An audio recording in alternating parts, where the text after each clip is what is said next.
plasma.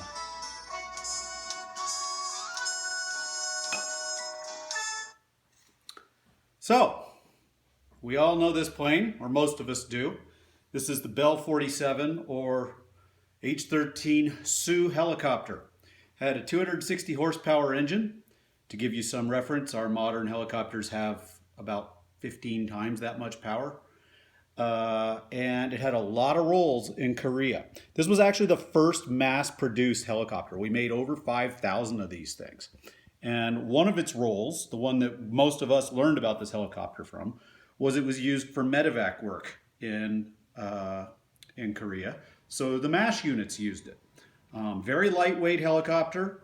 That was, with only 260 horsepower, that's all it could do was, carry basically 2 people, maybe 4 people. It could have next to nothing on it. Couldn't be fully loaded with fuel with all the people it could carry. And the people would ride, if you haven't seen MASH, the injured people would ride down here on these things. They had these little canopies over them. And they made some versions of it they made a lot of versions, but they made some versions that could be handled in the winter in Korea. The helicopter kept being used into the Vietnam War, just as not carrying people for that were injured, but for reconnaissance and observation.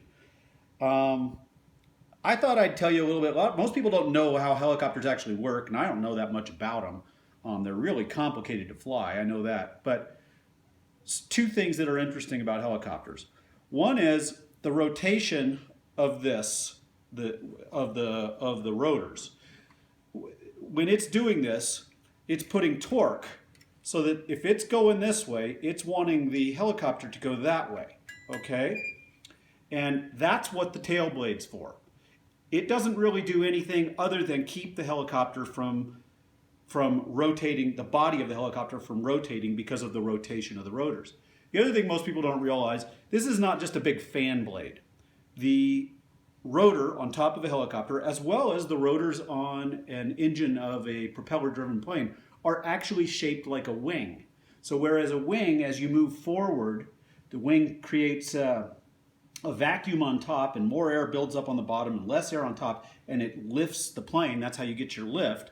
Well, this thing spinning creates the vacuum on the top and the pressure on the underside of the rotor, and that's what gives it its lift.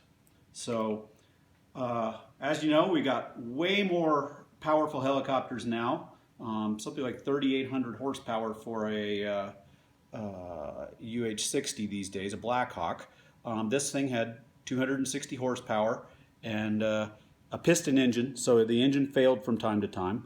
A lot of them crashed, but and they were used a lot after the war. They were used for doing things like I think it was the first helicopter to be used for traffic stuff, for news stuff in the Los Angeles area, and I even saw one once crop dusting. So the H13 Sioux, made by the Bell Company, first mass-produced helicopter that both the public and the Army could use, and we know it from the TV show MASH. But you know a little bit of trivia about MASH, huh? I do know I cannot be defeated in a MASH trivia contest. I cannot. Very good. And the reason for that is we only had 2 channels when I was growing up.